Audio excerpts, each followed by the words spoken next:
Ce n'est que par l'obéissance que les rapports avec Dieu peuvent subsister. C'est l'obéissance qui nous fait connaître toujours mieux son amour et sa vie.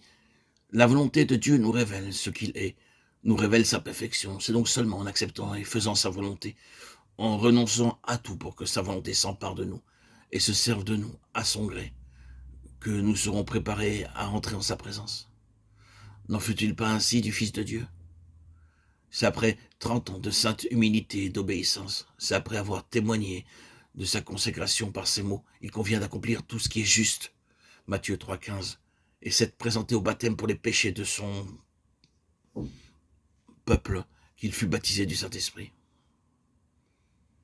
C'est à cause de son obéissance que l'Esprit descendit sur lui. Et plus tard, c'est après avoir appris l'obéissance dans la souffrance, après s'être rendu obéissant jusqu'à la mort de la croix, Philippiens 2,8, qu'il reçut de nouveau du Père le Saint-Esprit pour le répandre sur ses disciples, Actes 2,33.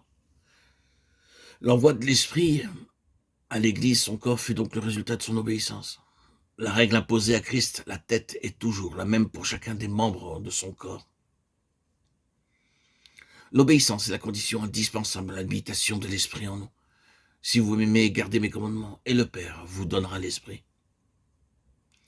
Jésus-Christ était venu préparer la voie et l'effusion de l'Esprit, ou plutôt sa venue en chair, préparer sa venue en esprit, et celle-ci devait accomplir sa promesse. Je demeurerai en vous, Jean 15, 4.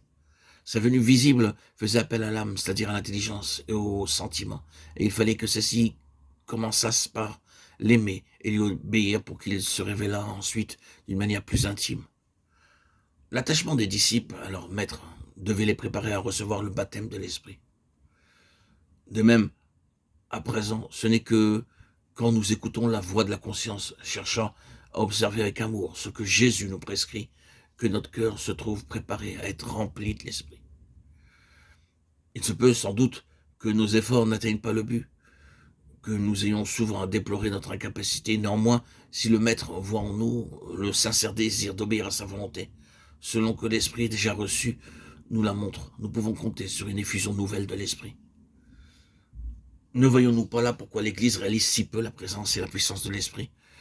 On ne comprend pas encore que si l'effusion de l'Esprit doit être précédée de l'obéissance, il n'est pas moins certain que l'obéissance doit être suivie de l'effusion de l'Esprit. C'est se tromper que de prétendre être rempli du Saint-Esprit avant d'obéir, comme c'est se tromper aussi que de voir dans l'obéissance la preuve d'avoir été rempli de l'Esprit. L'obéissance doit précéder le baptême de l'Esprit. Jean avait dit de Jésus que c'était lui qui baptiserait du Saint-Esprit et de feu.